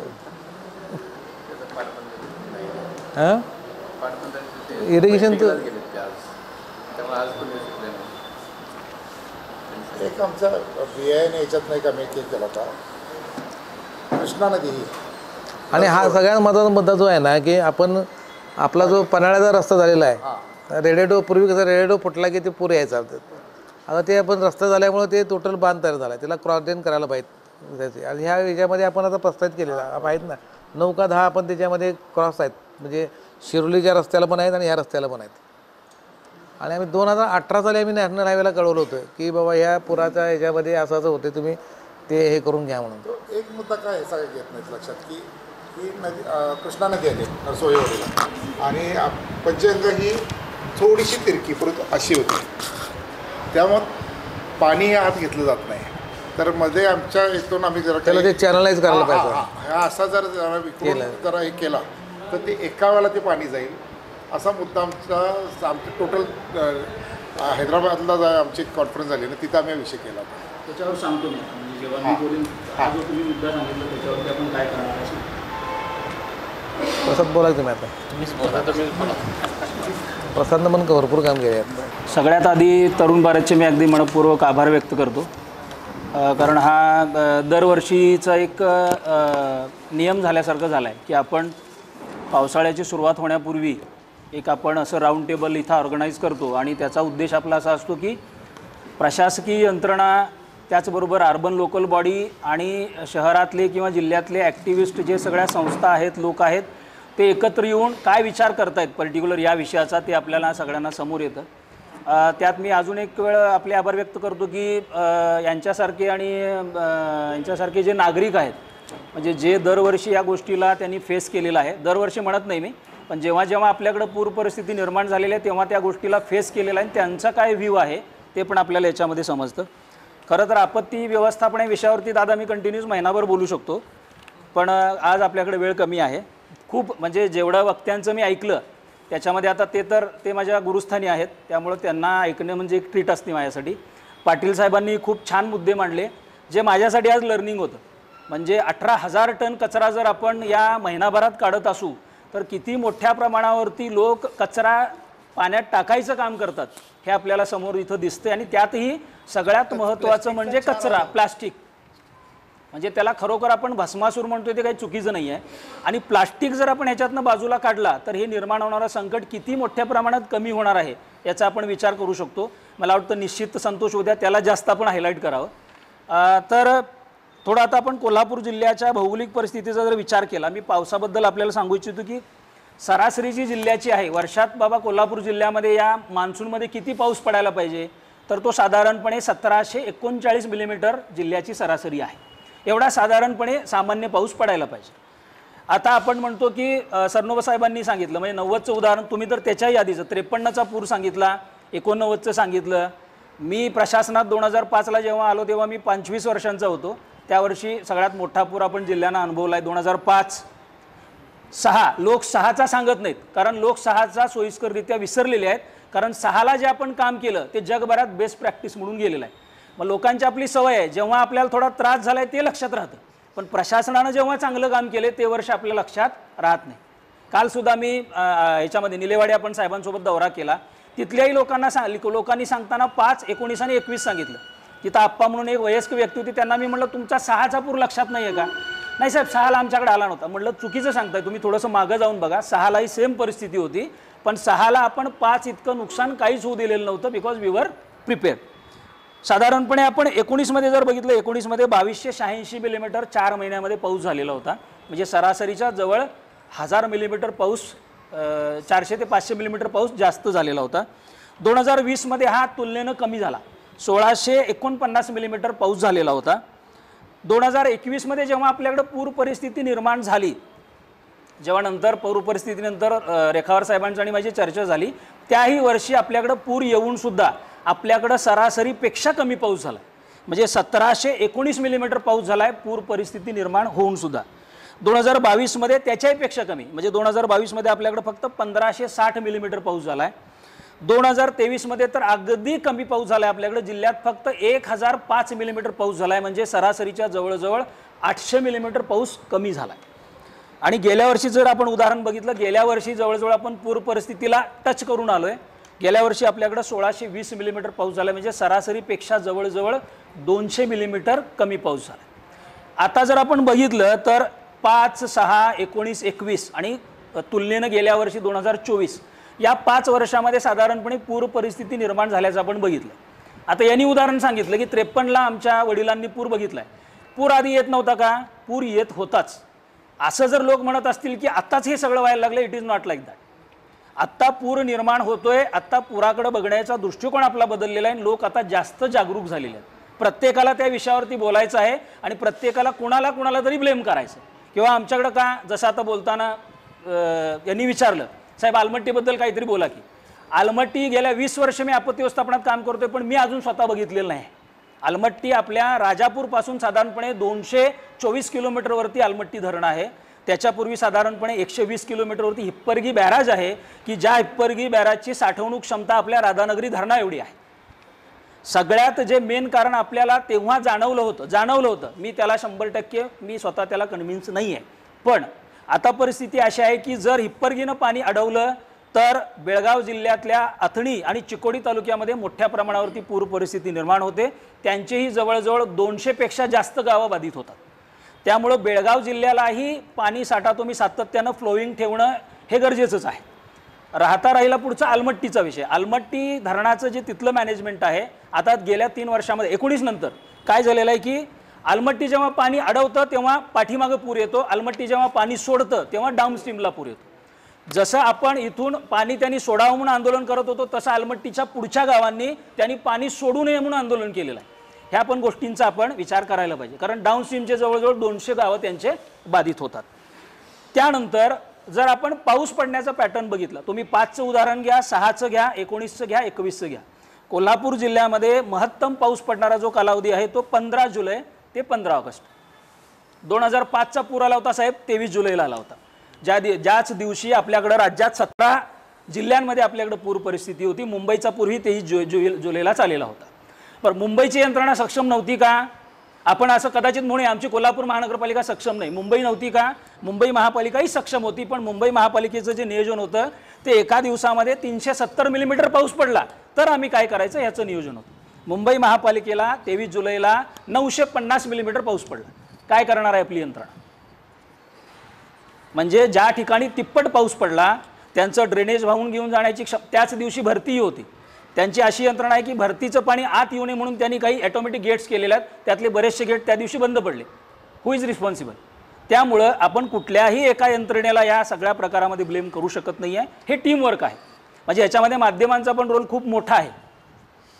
म्हणजे माझी आज मुद्दाम तुम्हाला विनंती करायची की दरवर्षी आम्ही सांगतोय की पाणी आलेल्या रस्त्यावर लोकांनी जायचं नाही आहे, तरी पण लोक जातात आणि मग माध्यमांकडून ते दाखवलं जातं की हे लोक चाललेले आहेत.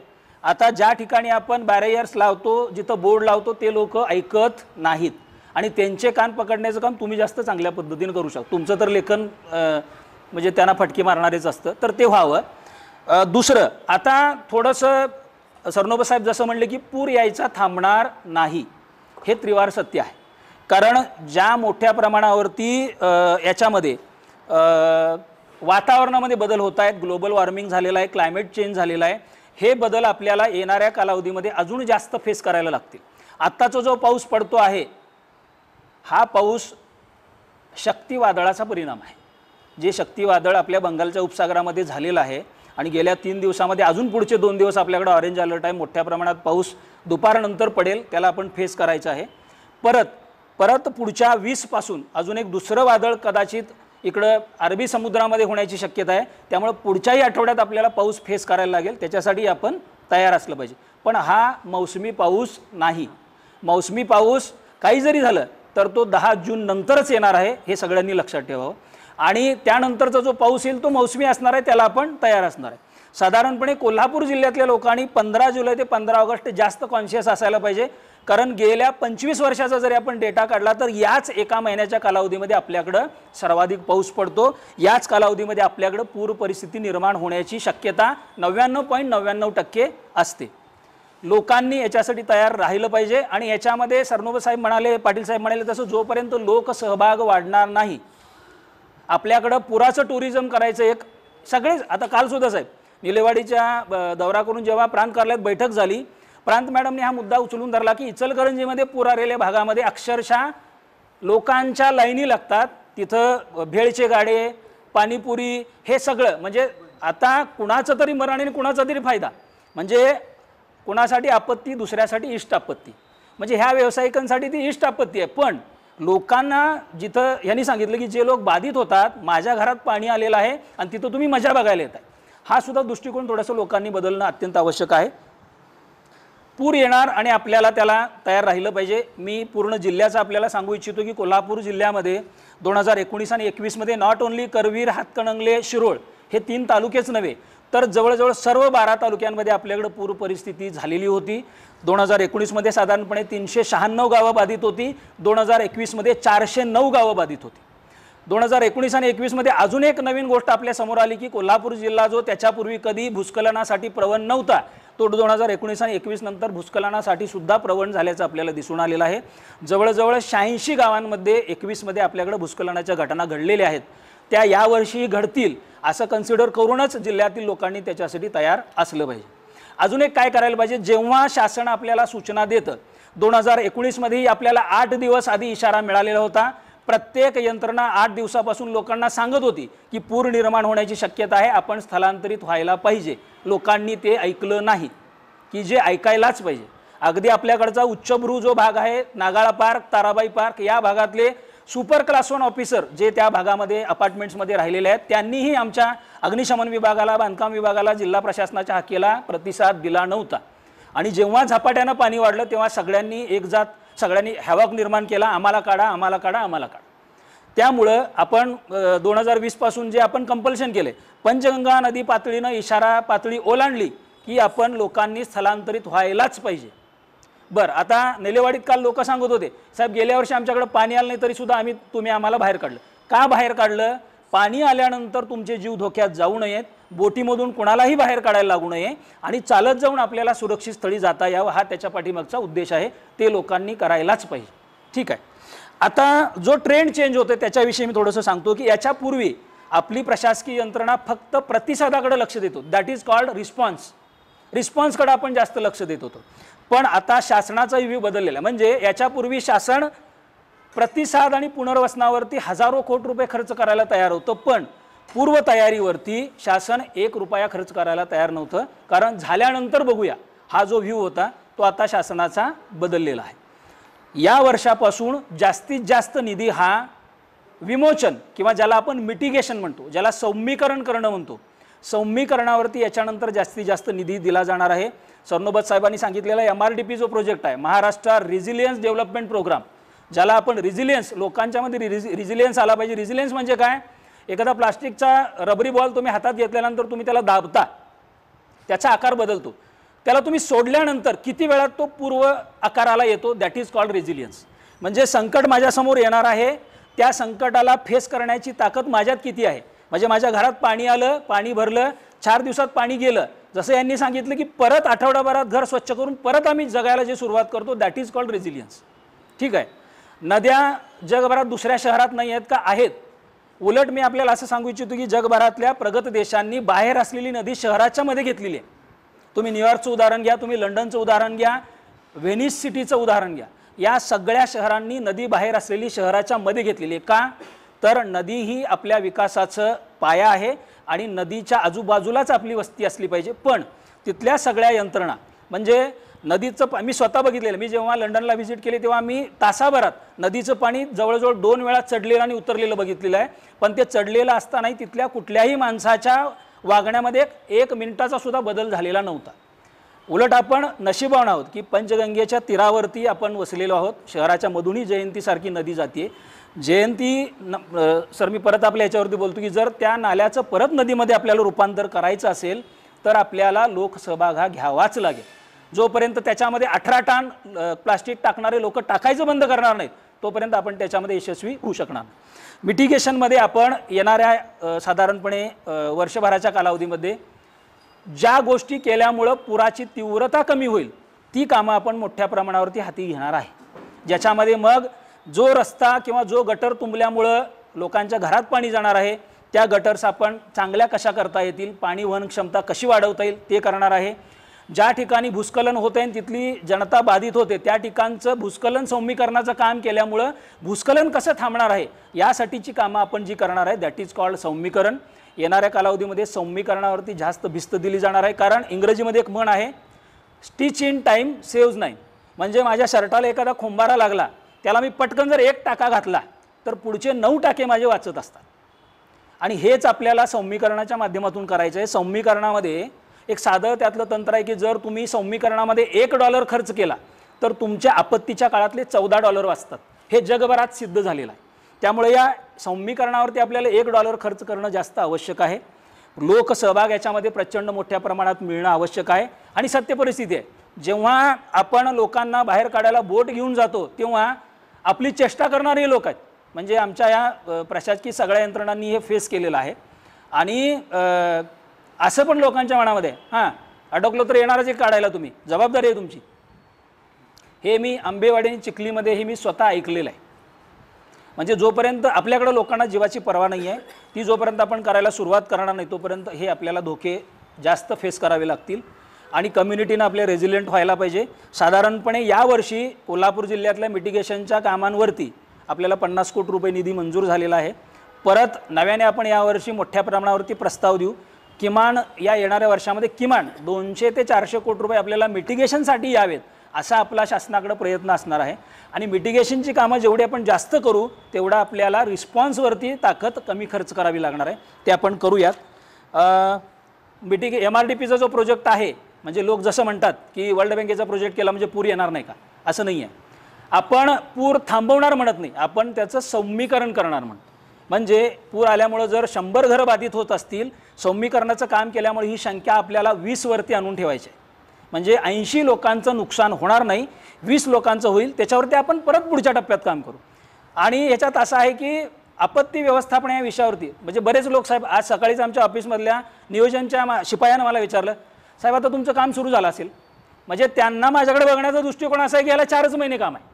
शासन कुणालाही फुकटचा 1 रुपया देत नाही, त्यामुळे शासन मला तर अजिबात देत नाही. मला हे पण सगळ्यांना सांगायचे की मला वर्षभर काम करावं लागतं, ते मी किती करतो ते तुम्हाला सगळ्यांना माहिती आहे. आणि आपत्ती व्यवस्थापन हा असा विषय की तुम्ही वर्षभर त्याच्यावर काम करायला पाहिजे. फक्त पावसाळा जवळ आल्यानंतर मी जर महिनाभर करतो म्हटलं त्याच्यातून काही निष्पन्न होणार नाही. व्यवस्थापनाचा विषय हा वर्षभर आपण राबवला पाहिजे, त्याच्यामध्ये सगळ्यांनीच, म्हणजे मी आहे, आमची अर्बन लोकल बॉडी आहे, माध्यमं आहेत आणि जनता आहे. आता अजून एक चांगली गोष्ट जी जसं साहेबांनी सांगितलं की आम्हाला ज्या इमारती धोकादायक आहेत त्या काढायला आम्हाला लोक अडचण निर्माण करतात, कचरा टाकू नये म्हणून त्यांच्यावरती आम्हाला बंधन घालता येत नाही, कारण कदाचित त्याच्यामध्ये कुठंतरी लोकप्रतिनिधी आम्हाला थांबवत असतील. आता एक जी बेस्ट गोष्ट झालेली आहे यावर्षी 24मध्ये, जो आपला आपत्ती व्यवस्थापन कायदा 2005 आहे, त्या कायद्याचं 2024मध्ये अमेंडमेंट झालेलं आहे. आणि या कायद्यामध्ये सगळ्यात महत्त्वाचा जो निर्णय केंद्र शासनाने घेतलेला आहे तो प्रत्येक महानगरपालिकेसाठी अर्बन डिझास्टर मॅनेजमेंट ऑथॉरिटी करायचा अधिकार या कायद्यांनी शासनानं आपल्याला दिलेला आहे. म्हणजे आता फक्त याच्यापूर्वी DDMA होतं, डिस्ट्रिक्ट डिझास्टर मॅनेजमेंट ऑथॉरिटी होतं, जी जिल्हाधिकारी त्याचे अध्यक्ष आहेत. आता शहरासाठी आयुक्त मॅडम ह्या UDMAच्या अध्यक्ष असतील आणि जे अधिकार सगळे जिल्हाधिकाऱ्यांना या आपत्ती व्यवस्थापन कायद्यांना जिल्ह्यासाठी दिलेले आहेत ते सगळे कायद्याचे अधिकार मॅडमना किंवा तिथं जे आयुक्त येतील त्यांना शहरासाठी असणार. म्हणजे एखादं बांधकाम जर आपल्याला आपत्ती व्यवस्थापनाच्या दृष्टीनं बाधक ठरत असेल तर ते काढण्याचा अधिकार या आपत्ती व्यवस्थापन कायद्यानं कुठलंही बंधन, कुठलाही दबाव न घेता काढण्याचा अधिकार आपल्याला या अमेंडमेंटनं दिलेला आहे. ही सगळ्यात चांगली बाब यावर्षी घडलेली आहे. तर याचं आपल्या जिल्ह्यातल्या सगळ्याच अर्बन लोकल बॉडीनी त्याचं अंगीकरण करावं, ही एक चांगली गोष्ट याच्यात घडलेली आहे. निश्चितच दरवर्षी आपण प्रार्थना करतो की पूर येऊ नये. जर आपला पाऊस स्कॅटर्ड पडला, म्हणजे जो 4 महिन्यात 1800 मिलीमीटर पडायचा आहे तो जर 4 महिन्यात पडला तर आपल्याकडे अशी परिस्थिती निर्माण होणार नाही. आपण सगळ्यांनी बघितले की 21मध्ये, बरं आता जे लोक आलमट्टी धरणाचं विचारतात त्यांना मला एक प्रश्न विचारायचा आहे असा की 21मध्ये तर आलमट्टी धरणात अजून पाणी साठवलेलं नव्हतं, 21मध्ये आपल्या कुठल्याही जिल्ह्यातल्या धरणात पाणी साठवलेलं नव्हतं, तरीसुद्धा 20 जुलैच्या दुपारी जो पाऊस सुरू झाला 23 जुलैच्या दुपारी 3 वाजता माझ्या कलेक्टर ऑफिसमध्ये 6 फूट पाणी होतं. म्हणजे इमॅजिन करा की पावसाची तीव्रता, म्हणजे आजपर्यंतच्या कोल्हापूर जिल्ह्याच्या रेकॉर्डमध्ये 23 जुलैला 223 मिलीमीटर सरासरी पाऊस पडला आहे कोल्हापूर जिल्ह्यात, जो आजपर्यंत कधीच पडलेला नव्हता. आता याचं जे रिझन आहे दॅट इज, म्हणजे हे तुमच्या माझ्या लोकांच्या हातातलं नाहीच आहे, हे जे जगभरात बदल होत आहेत हे त्याचा परिणाम आहे. आणि याला सगळ्यांनी आपण टीमवर्कनीच याला सामोरं जायला पाहिजे. बाकी राजू तर आमच्यासोबत गेली 20 वर्ष आहेत, ते आमच्यासोबत असणारच आहेत. मुद्दाम ह्यांचं आपले उज्ज्वल सरांचं नाव घेणं आम्हीही घेतो, अगदी आदरानं घेतो, कारण जिथं आमचं अडतं तिथं KDMG जे आहे ते सुद्धा आपण उत्तम उदाहरण घालून दिलं आहे. कोल्हापूर डिझास्टर मॅनेजमेंट ग्रुप, ज्याच्यामध्ये राजू लिंगरजसारखे सगळे ॲक्टिव्हिस्ट, सगळ्या कंपन्या, सगळ्या सामाजिक संस्था ह्या सगळ्या त्याच्यामध्ये ताकदीनं प्रशासनाच्या सोबत उभ्या राहतात. आता कोल्हापूरचं वेगळं पण काय ते मी 2 मिनिटात सांगतो आणि मी थांबवतो. कोल्हापूरचं आपत्ती व्यवस्थापन राज्यातच नव्हे, देशातच नव्हे, देशाच्या बाहेरही गेलेलं आहे. आपल्या आपत्ती व्यवस्थापनाचं लोक जर्मनीमध्ये, इंग्लंडमध्ये, आता स्वित्झर्लंडमध्येही झेंडा लागेल त्याबद्दल मी सांगतो आपल्याला. आपल्या कामाचं कौतुक करतात. का करतात? बाकीच्या प्रगत देशामध्ये सेवा साधनं आहेत, म्हणजे जर्मनीसारख्या देशामध्ये सेवा साधनं आहेत, सेवा साधनांच्या मदतीनं ते आपत्ती व्यवस्थापन करतात. भारतासारख्या देशात, कोल्हापूरसारख्या जिल्ह्यामध्ये सेवा साधनांची कमतरता असताना तुम्ही हे संकट कसं परतवून लावता? आम्ही लोकसहभागातून परतून लावतो, हे मी त्यांना सांगितलेलं आहे.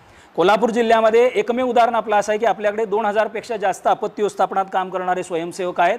या 2000 स्वयंसेवकामध्ये माझ्याकडे 500 पेक्षा जास्त युवती आहेत, ज्या फक्त पूर व्यवस्थापनच नव्हे, रस्ते अपघाताचं व्यवस्थापन, औद्योगिक दुर्घटनेचं व्यवस्थापन, गर्दीचं व्यवस्थापन, ट्रॅफिकचं व्यवस्थापन, ह्या सगळ्या गोष्टी करतात. आजपर्यंत दुर्दैवानं त्यांना आपल्याला मोबदल्या स्वरूपात काही देता आलेलं नाही आहे. पण ही जी सेवा आपण करतो ती जगभरात कुठंच होत नाही.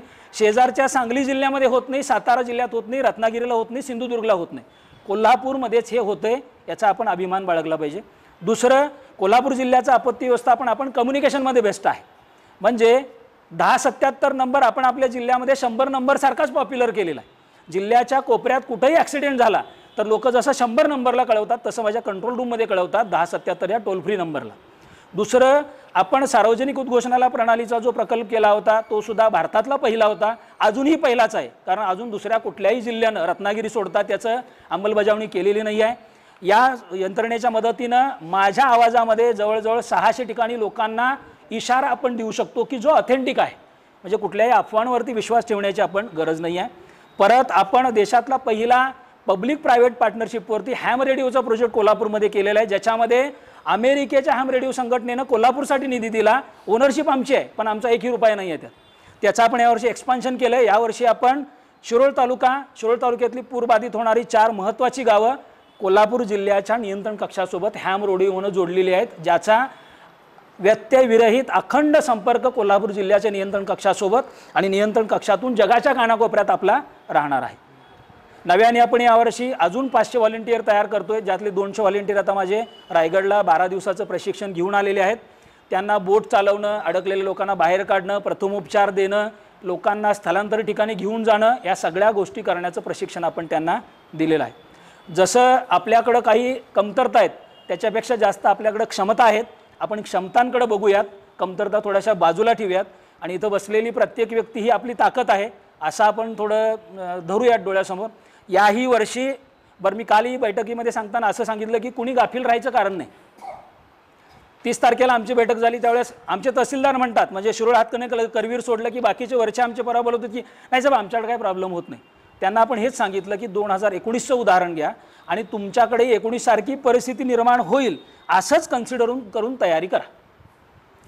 मी तुमच्या माध्यमातून लोकांना हे सांगू इच्छितो की पूर जर आला तर तसाच येईल असं गृहीत धरून आपण नियोजन करावं आणि अगदी शेवटच्या गावापर्यंत प्रत्येक नागरिक सुरक्षित राहावा, एकही जीव ह्या कालावधीमध्ये जाऊ नये असं आपण सर्वांनी प्रयत्न करूयात.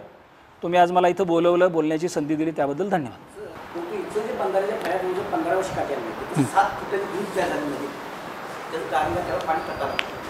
त्याचं कारण हेच आहे की आता हे ऑफ द रेकॉर्ड बोलतो मी की शहराला पाणी पुरवठा करणारी ती त्यासाठी जेव्हा इरिगेशनना अभ्यास केला त्याच वेळेस त्यांनी जिल्हाधिकारी महोदयांसमोर सांगितलेलं की यावर्षी 30 मेच्या तारखेवरती तुम्ही ते बर्गे काढले पाहिजेत. किंवा जेव्हा आपला नॉर्मल आता मान्सून तसा आपला इमिजिएट 1 जूनपासून सुरू होत नाही, जे आपले क्रिटिकल पिरियड आहेत, जो क्रिटिकल कालावधी आहे त्या कालावधीपूर्वी तरी ह्या फळ्या तुम्ही काढून घेतल्याच पाहिजेत. हे त्यांना आपण कंपल्शन केलेलं आहे. ते यावर्षी काढतील असं मला 100% खात्री आहे. तर आमचे काही मुख्य सोर्सेस आहेत ते बातम्यांचे. पाटील यांनी तुम्ही आपण एकमेकाला साथ देऊन कोल्हापूरसाठी आणि काय करता येईल ते जरूर आपण करू. कोल्हापूर जिल्हा नैसर्गिक आपत्तीचा अनेकदा सामना करत आला आहे. महापुरांचा अनुभव, जनतेचे सहकार्य आणि प्रशासनाची सज्जता या तिन्हीच्या बळावर कोल्हापूर आता अधिक सक्षम झाला आहे. या तरुण भारत संवाद राऊंड टेबल चर्चासत्रात तज्ज्ञांनी दाखवलेली बांधिलकी आणि स्थानिक स्वयंसेवकांची ताकद यामुळे एकच संदेश ठामपणे उमटला आहे, है तैयार हम. आपत्ती येऊ नयेत पण आल्या तरी आपण तयार आहोत, सुरक्षित, सज्ज आणि एकजूट.